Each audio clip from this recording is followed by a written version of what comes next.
तो चलिए बुलेटिन की शुरुआत करते हैं और सबसे पहले बात करेंगे सबसे बड़ी खबर की, आज की ग्रेटर नगर निगम विवाद की खबर। जयपुर ग्रेटर नगर निगम विवाद और गहराता जा रहा है। 3 निलंबित पार्षदों ने ACMM 8 मेट्रो 1 में सरेंडर कर दिया, जहां से तीनों ही निलंबित पार्षदों को जेल भेज दिया गया। पार्षद अजय सिंह, पारस जैन और राम किशोर को जेल भेज दिया गया। सरेंडर के दौरान कोर्ट ने तल्ख टिप्पणी भी की है। कोर्ट ने कहा कि इनका आचरण लोक सेवक जैसा नहीं है। आपको बता दें कि कोर्ट से जमानत याचिका खारिज होने के बाद तीनों पार्षदों ने सरेंडर किया।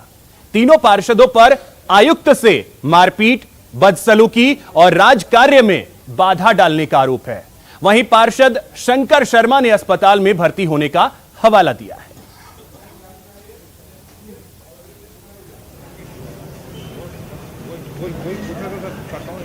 पारस जैन, अजय सिंह और तीसरे जो पार्षद हैं उन्होंने आज यहाँ पे सरेंडर कर दिया। और इसके बाद अब आप देख सकते हैं कि ACMM 8 कोर्ट में इन्होंने आज सरेंडर किया था, जहाँ से इनको जेल भेजने के आदेश कर दिए गए हैं। तीनों पार्षद काफ़ी लंबे समय से फरारी काट रहे थे। गिरफ्तारी वारंट जारी होने के बावजूद ये लोग यहाँ पे सरेंडर नहीं हो पाए थे। आज इन्होंने यहाँ पे सरेंडर किया। अब इन तीनों को सबसे पहले RUHS अस्पताल ले जाया जाएगा, जहाँ पर इनका जो कोविड का जो टेस्ट है वो टेस्ट किया जाएगा, और अगर टेस्ट में लोग नेगेटिव रहते हैं तो इसके बाद इनको शेरपुर सेंट्रल जेल भेज दिया जाएगा। तीनों पार्षदों को पुलिस की वैन से ले जाया जा रहा है और तीनों पार्षदों ने आज सरेंडर किया था, जिसके बाद इन्होंने जमानत याचिका लगाई थी, लेकिन जमानत याचिका को कोर्ट ने खारिज कर दिया, जिसके बाद अब इनको यहाँ से जेल के लिए ले जाया जा रहा है प्रक्रिया के तहत, क्योंकि कोविड चल रहा है। ऐसे में कोविड की जांच की जाएगी। सबसे पहले RUHS अस्पताल ये लोग जाएंगे और यहाँ RUHS में जांच के बाद इनको वहीं रखा जाएगा, और जब रिपोर्ट इनकी नेगेटिव आएगी तो उस नेगेटिव रिपोर्ट के बाद इन लोगों को जो है जयपुर सेंट्रल जेल भेजा जाएगा। हालांकि इनके वकीलों का कहना है कि वो ADJ कोर्ट में इनकी जमानत याचिका लगा रहे हैं और उसके बाद अगर इनको जमानत मिलती है तो ये बाहर आ पाएंगे।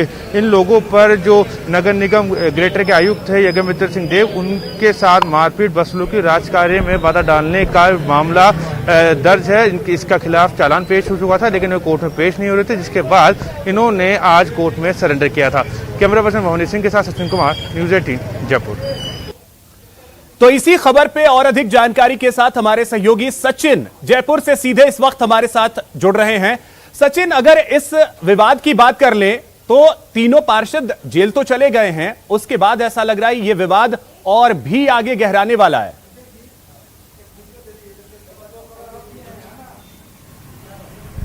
बिल्कुल अभिषेक, देखिए 4 मई को जब आयुक्त ने ज्योतिनगर थाने में रिपोर्ट दर्ज करवाई थी, उसके बाद 10 दिन के अंदर ज्योतिनगर थाना पुलिस ने इस पूरे मामले में चालान पेश कर दिया था। तब पुलिस पर जल्दबाजी के भी आरोप लगे थे, लेकिन आज पार्षदों का यही कहना था कि हम कोर्ट का सम्मान करते हैं, लेकिन पुलिस की ओर से जो नोटिस है उनकी जो तामील है वो ठीक तरह से नहीं करवाई गई, और यही वजह है कि हम कोर्ट में पेश नहीं हो पाए।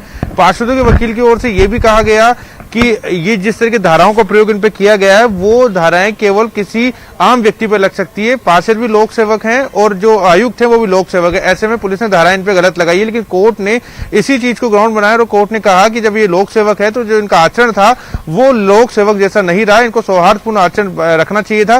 लेकिन जब बात यह आई कि मेयर को किस आधार पर जमानत दी गई तो उसके बारे में भी कोर्ट ने अपने आदेश में साफ किया है। कोर्ट ने कहा है कि मेयर पर 120B षड्यंत्र रचने का आरोप है, ना कि मारपीट करने का किसी तरह का आरोप है। साथ ही वो एक महिला है और उनके 4 महीने का छोटा बच्चा है, और वो कोर्ट के सामने उनकी एप्लीकेशन भी आ गई थी जब चालान पेश किया गया उसी समय कि वो कोर्ट में पेश नहीं हो पाई क्योंकि उनका बच्चा एडमिट है। लेकिन पार्षदों के खिलाफ गिरफ्तारी वारंट जारी करने के बावजूद तकरीबन 15 दिन तक पार्षद जो है वो कोर्ट में पेश नहीं हुए, और जब सब तरफ से उनके रास्ते बंद हो गए तब पार्षदों ने आज कोर्ट में सरेंडर किया। तो इस आधार पर पार्षदों की बेल खारिज कर दी गई है। हालांकि ऊपरी अदालत में आज ही पार्षदों की तरफ से अपील भी कर दी गई है और संभवतः कल इस पूरे मामले में सुनवाई होगी, और तब देखना होगा कि क्या पार्षदों को इस पूरे मामले में बेल मिल पाती है या नहीं। जी, लेकिन सचिन, जैसा आपने बताया उस हिसाब से तो आगे चल के सौम्या गुर्जर की भी मुश्किलें बढ़ने वाली हैं।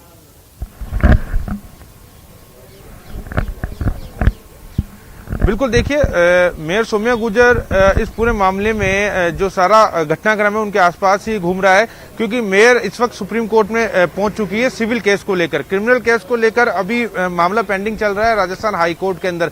मेयर और 4 पार्षदों के खिलाफ आयुक्त ने मामला दर्ज करवाया था और कोर्ट ने सरकार ने 3 पार्षद और मेयर को निलंबित भी कर दिया था। अब मेयर चारों तरफ से घिर चुकी है क्योंकि 2 तरह के मामले मेयर इन पार्षदों के खिलाफ चल रहे हैं। पहला तो ये कि वो उन्होंने अपने निलंबन को चुनौती दे रखी, जिसमें मेयर और पार्षदों को जो है राजस्थान हाईकोर्ट से झटका लग चुका है। इसकी जो अपील है वो सुप्रीम कोर्ट में की जा चुकी है, उसमें नोटिस भी जारी हो चुके हैं। तो एक उस मामले से मेयर को निपटना है, दूसरा क्रिमिनल जो प्रोसीडिंग है, क्योंकि देखिए अब सभी लोग पेश हो चुके हैं, इनकी तामील हो चुकी है, तो अब जो चार्ज बहस होगी उस पर सबकी नजर रहेगी, क्योंकि क्रिमिनल केसेस में अगर चार्ज बहस में ही किसी को राहत मिलती हुई दिखाई कम ही देती है। केवल एक राजेंद्र राठौर दारिया एनकाउंटर मामले में इस तरह का एक केस सामने आया था, जब चार्ज बहस में ही राजेंद्र राठौर को उस समय जो तत्कालीन मंत्री थे उनको बाहर कर दिया गया था, जिसका काफी ज्यादा हल्ला भी हुआ था और आगे जाकर जो जज थे उस समय उनको उस पद से उसका ट्रांसफर भी कर दिया गया था। तो ऐसे में कोई खास उम्मीद ना तो पार्षदों को राहत की नजर आ रही है, ना ही मेयर के लिए, क्योंकि चार्ज बहस बिल्कुल सचिन, बहस होगी उसमें कोर्ट फिलहाल उन्हें राहत मिलती हुई कम से कम नहीं दिख रही है। बहुत शुक्रिया सचिन आपका तमाम जानकारी के लिए।